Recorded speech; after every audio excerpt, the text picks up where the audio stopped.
Hey everyone, welcome back to Corporate Decoder, the place where we uncover the hidden stories within corporate filings. Today, get ready because we are diving into a report that talks about money, but not in the way you might think. It is about how a very big bank funds its operations. And let's just say their borrowing strategies are quite unique. So, we're looking at a filing from the Federal Home Loan Bank of Des Moines. Now, this isn't your typical commercial bank. Think of it as a bank for banks, specifically other financial institutions. Their main gig is getting money to lend out, and they do that by selling debt, which they call consolidated obligations. In the big money markets, it is like they're issuing loans to themselves and then selling those loans to investors. These consolidated obligations are basically bonds, and these things called discount notes. The really interesting part here is that by law, these debts are the shared responsibility of all 11 federal home loan banks across the country.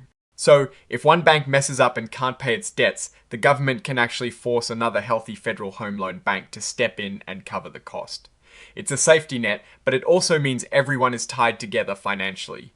These aren't guaranteed by Uncle Sam directly, but they are backed by the financial muscle of all these banks. Now, what is really important in this filing isn't a profit and loss statement or a balance sheet in the traditional sense. Instead, it is about tracking what future debt obligations the Federal Home Loan Bank of Des Moines is committing to. They provide this Schedule A, which lists all the bonds and notes they plan to issue.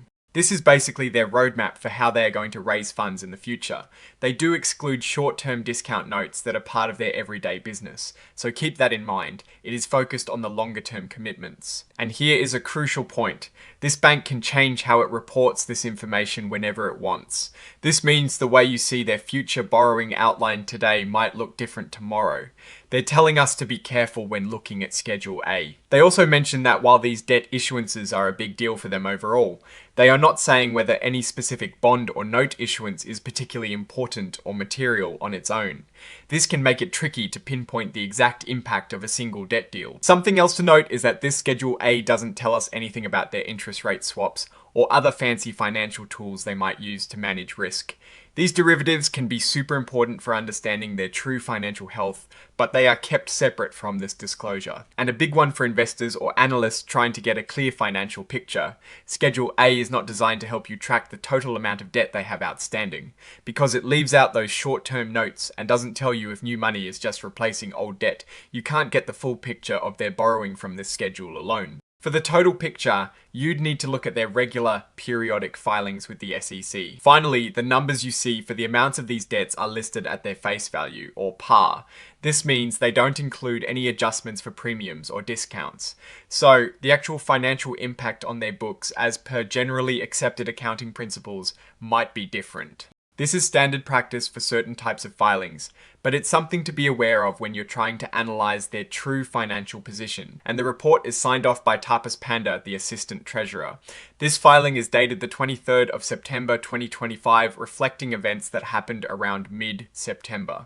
So, what does this all mean? The Federal Home Loan Bank of Des Moines is essentially telling the world about its future borrowing plans. This report isn't tea about their current profits or losses, but about their strategy for raising capital. The fact that they can change reporting methods and that the detailed schedule doesn't give a full picture of total debt suggests a complex financial structure. This bank is a critical part of the financial system, providing liquidity to mortgage lenders.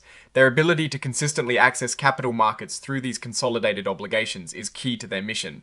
The shared liability among the 11 banks is a significant structural feature, offering stability but also interdependency. Looking at this, the main takeaway is that this institution operates on a large scale of borrowing and lending. They manage their funding through a system designed to spread risk across multiple entities. The lack of detail on their derivative activities and the exclusion of short-term debt from the main schedule mean that a truly comprehensive financial health check would require looking at much more than just this specific filing. While the numbers themselves aren't directly presented here as profit or loss, the scale of the committed debt issuances is certainly material. The true story is that this is a foundational institution whose operations are deeply intertwined with the broader housing finance market. Its stability and access to funds are essential, and this filing provides a window into how it plans to maintain that access. What is your take on how these banks fund themselves and the implications of shared debt? Let me know your thoughts in the comments below. If you found this deep dive valuable, please hit that like button and subscribe for more. And don't forget to join our Discord community linked in the description for more discussions. Thanks for watching, and we'll see you on the next episode of Corporate Decoder.